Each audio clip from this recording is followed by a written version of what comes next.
stratégique qui va profiter aux générations actuelles et futures.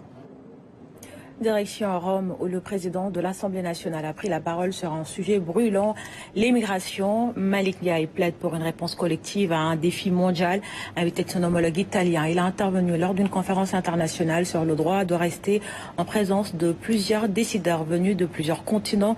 Envoyés spéciaux à Rome, Jean-Pierre Faye ou Mokalsum Sall. La problématique étant transversale et complexe, la riposte ne peut être qu'inclusive. Les migrations dites irrégulières imposent un dialogue entre pays du Nord et ceux du Sud. C'est dans cet esprit que la Chambre des députés du Parlement italien pose le débat.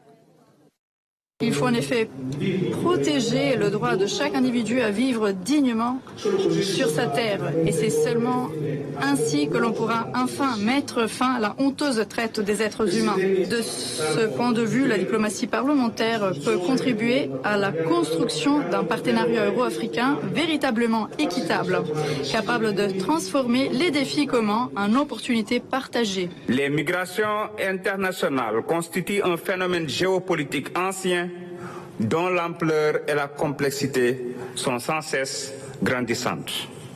Ce phénomène engendre de multiples problèmes que nous devons résoudre en initiant des politiques de migration planifiées, mais aussi en créant un cadre de gouvernance des migrations coordonné et mieux géré. L'invite du président de l'Assemblée nationale du Sénégal est aussi de regarder d'un autre œil le phénomène.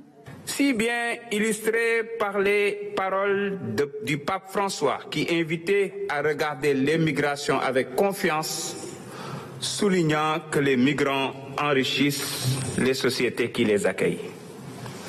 Dans cet esprit, nous appelons à construire des politiques migratoires qui accompagnent les personnes en situation irrégulière.